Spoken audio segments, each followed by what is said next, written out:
What is up, YouTube? Welcome to Fred's Full Throttle. Each week I'm going to take you with me on my adventures into the world of cars, so let's get right into today's video. So for today's video, I'm going for a drive up in the White Mountains of New Hampshire.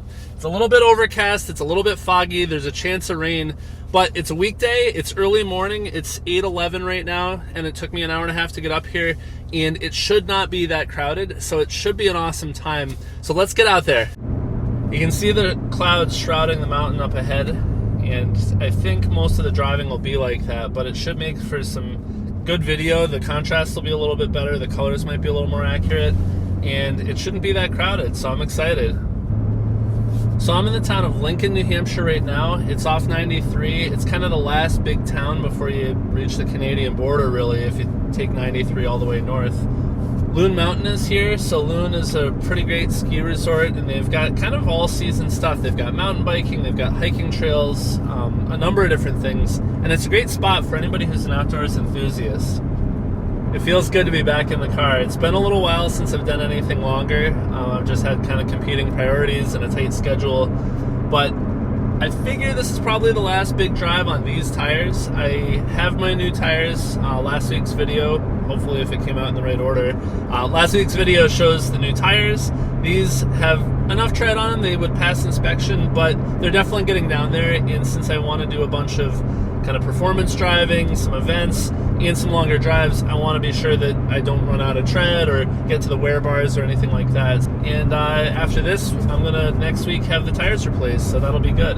Obviously the last year or so has been kind of weird with the virus, but I haven't been up here in a long time. Last summer we spent some time up here. We rented a cottage on a lake, but other than that I really haven't spent much time up here, so it's nice to get back up here. This is one of my wife and I's favorite areas, is just being up in the mountains. There's some great rivers, there's hiking, there's all sorts of cool stuff up here, and over in Conway there's actually a number of places with really good food, so as an outdoor enthusiast it checks all the right boxes. Loon is looking fogged in. So this sign up here says no gas next 32 miles. So for anybody who's not familiar, the Kangamangus Highway is a highway that connects Conway, New Hampshire to Lincoln, New Hampshire. I'm in Lincoln right now, or just leaving Lincoln, and it winds up through the mountains. It actually crosses over a mountain ridge, and it's one of the best driving roads probably in the region.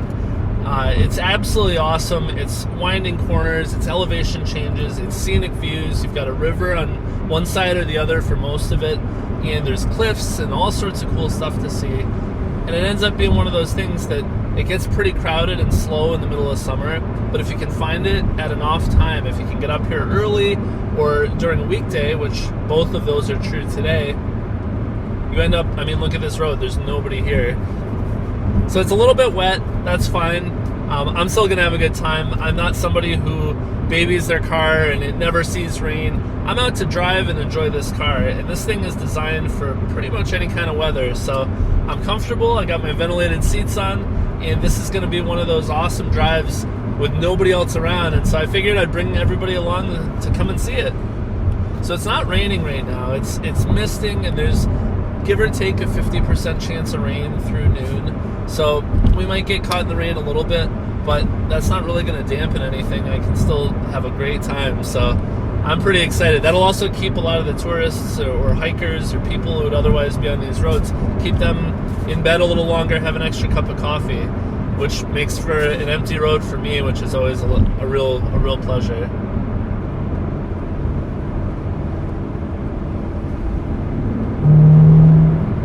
Car's gonna probably get a little messy today. I'm gonna have to wash it when I get home, which is fine. I generally wash the car every two times I go out, and this is the second time anyway.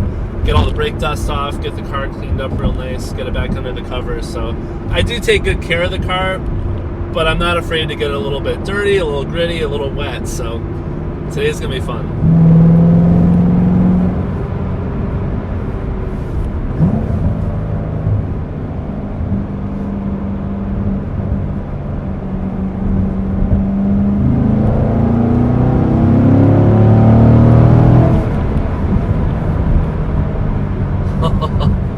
I love how you can just roll on with that V8.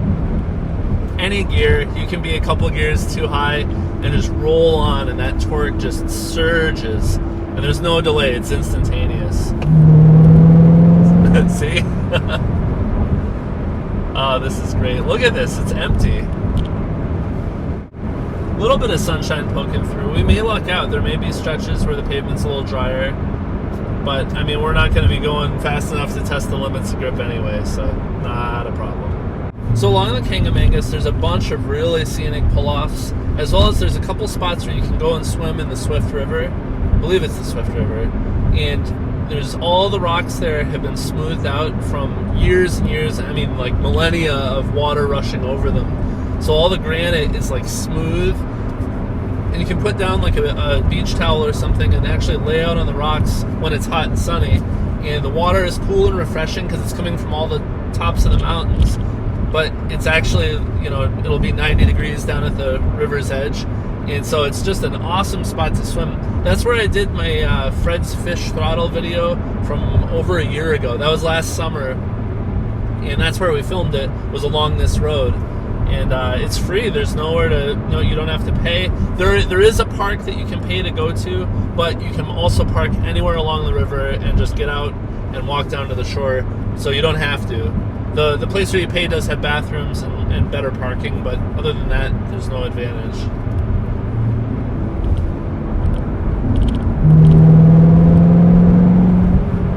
Oh, oh, this is nice. One thing I really like about this car is, in addition to being just true high performance and fantastic at the track, is you can come back and do a cruise or head out in the mountains or along a river or out in the countryside, and this thing is an awesome Grand Tourer. It's comfortable, the visibility is pretty good, it sounds good, I mean it handles great, and you can adjust that suspension, the magnetic suspension, to give you a much softer ride. I've got it in sport mode right now and I haven't softened that up, but I like sport mode, so I'm happy with that. But it gives you a lot of flexibility, and it doesn't beat you up. That, you know, you can do all day in this car, and at the end you still feel like you just got into it and you're ready for more. And especially with how fun it is with a manual transmission and just the thrill of that big V8. Every time I drive this thing, I'm smiling, and every time I get out, I'm looking back at it and, oh, I can't wait to go for another little drive. So it really is special. And you can just roll on like this. And it's just epic. So the first half of the Kangamangus is a series of kind of, I guess you call them switchbacks. They're not really tight because the elevation growth isn't crazy. There is a hairpin curve coming up, but then once you cross the ridge, it's a series of kind of winding turns as it goes along the river. Baronet's Road is kind of halfway to the far end. Hold please, hairpin turn.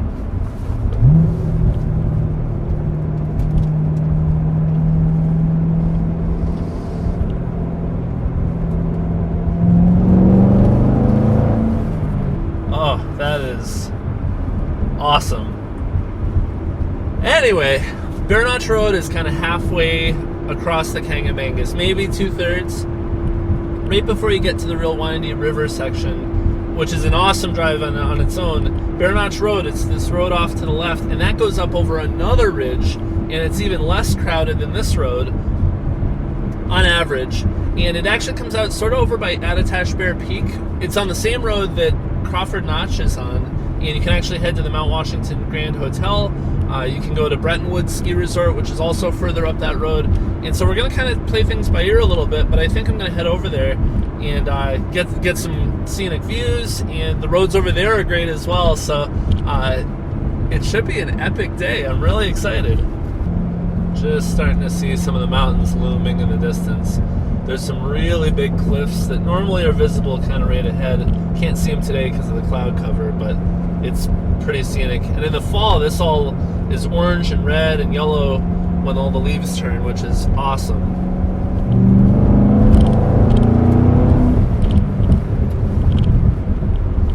It's so beautiful up here. Look at this. And I'm like the only car on the road. I think I've gone by 3 cars the whole time, which is just unheard of on this road in the summer. Now, I was thinking that the scenic pull-offs, I'd pull off and really give you guys a great view. we're up in the clouds now, so I don't think there's going to be really anything to see. So we'll probably just keep driving. But there's a bunch of them. And on a sunny day, you can see for miles. At a few of them, I believe you can see into Maine from the distance. Scenic overlook. So you can see, well, actually, there's a little bit of a view here. Look at that. Probably not going to stay real long, but you can at least see there's a little bit of a view here. This is the same road that I did with my friends from the Gearheads a while ago. I guess it was actually last summer as well. This is that road that I did with them, at least part of it. And we stopped here and there were a lot better views. So go check out that video. I think it's like German car takeover in New Hampshire or something like that. One thing I love is that this road has so much character. Today it's like this brooding, kind of darker day, a little more, I don't want to say mysterious, but like a little more intense.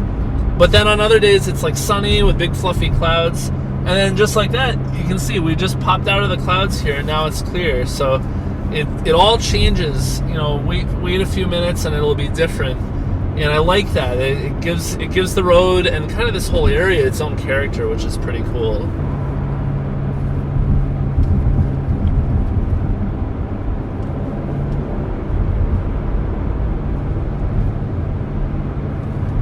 Someone hit that guardrail. Look at this.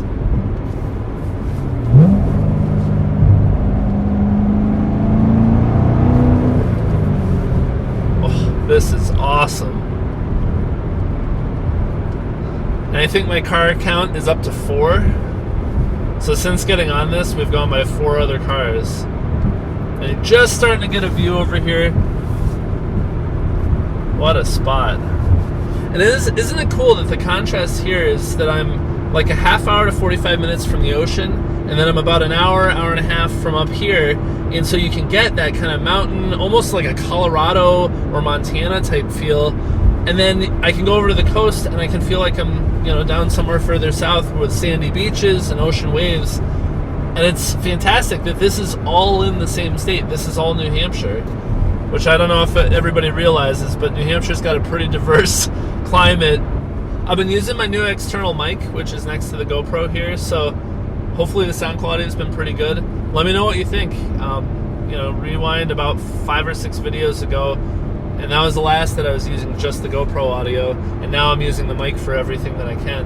And I think it comes out really crisp, and it blocks out some of the kind of annoying road noise, that kind of thing. There's all sorts of pull-offs along here, and I think a lot of it's access to hiking trails. So if you're a hiker, you can hike any of these mountains. And I mean, there's a million places to do it from.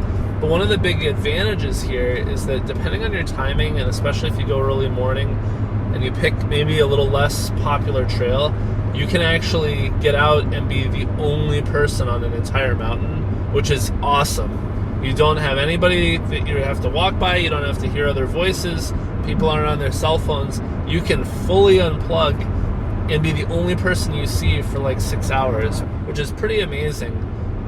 It's great that that's something that is so readily accessible up here. Certainly like a couple of the more well-known trails, they're more popular, they're more traveled, there's a lot of people that are on those, and you'll even find in the middle of summer, all the parking lots fill up at like 7 a.m. or something. But some of the less popular trails, but equally tall mountains, are empty, and there will be like 1 car or 0 cars, even at a reasonable mid-morning time. So if you're a hiker, this is a good spot to be.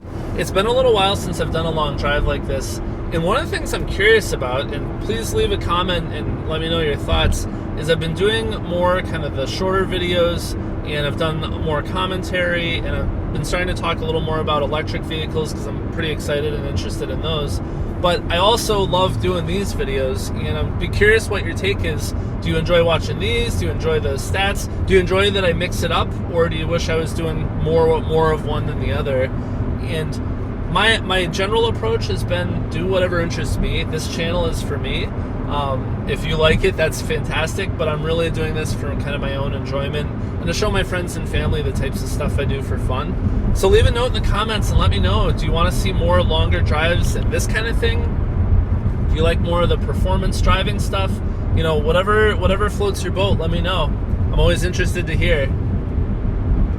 And if you've driven up here, if you're local to the area or you've done the Kangamangus or Bear Notch Road, let me know what you think. Did you enjoy it? Did you have fun?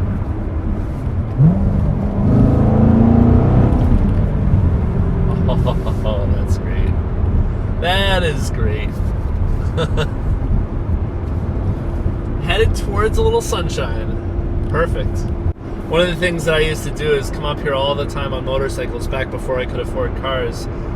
Or rather before I could afford a performance car, and motorcycled up here all the time. I mean, literally hundreds or thousands of miles a year just driving these roads. But the downside was, not only is it not as comfortable, but you're always beholden to whatever the weather is. So, you know, you get all excited, you get up early, you drive up here, and you get caught in the rain for half a day. And even if it dries out later, you're soaked because your clothes are soaked right through. Rain gear helps, and if you have good rain gear, it really helps. But even then, you know, the collars, the cuffs around your jacket, you know, the waistband in the back when you're hunched over and your pants and your jacket separate, all of those are places where water is going to come in eventually. And no matter how good your gear is, you're eventually going to get soggy. And then you're not venting well, and with the rain gear on, you're not getting cooled, so you get hot and sweaty, and I love motorcycling, but I'll tell you, it's a bit of a revelation to be at a cool 72 degrees with climate control, ventilated seats, and I can wear shorts and a t-shirt and not need a helmet and leathers and all that stuff. Both have their place, but I really have been enjoying kind of the climate that the car lets you have. Plus, I can roll down the windows, I can even pop the roof off if I want to, and get that kind of outside experience. But if there's a little bit of rain, it doesn't matter. So that's pretty nice. A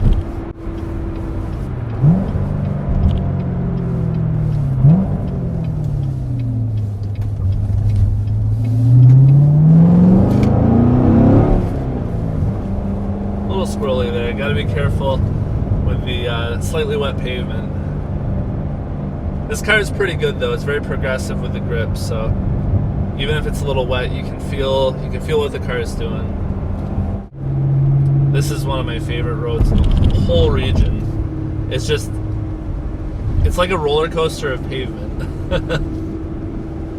That sounds kind of lame, but it actually is, because there's lots of elevation, there's lots of turns, there's great views, and it's thrilling to drive. So in the winter, this road gets closed. There's actually a gate up ahead. We're about to go through it, and it becomes a snowmobile trail, so snowmobile access only, and it's closed for other vehicles. And that gives you a sense of this is narrow, winding, and pretty intense. And they don't plow it in the winter, which makes it great for snowmobiles. Which I think that's pretty cool that they're kind of dual use of this road. Here's the sign. You can see it says gate ahead, 500 feet. Road not maintained for winter travel. And then here's this gate. And then snowmobiles go, there must be a way to go around or something. This looks like it was just paved. This is beautiful pavement. Not a single crack. Fresh lines, it's easy to see. And no traffic. Not bad.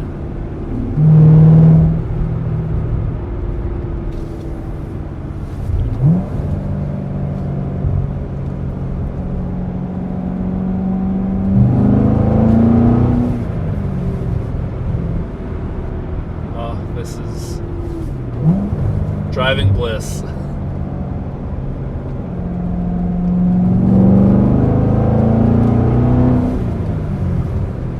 I'm going to shut up for a little bit so you can just hear the car and see the road.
This used to be pretty bumpy. I'm really glad they've freshly paved it.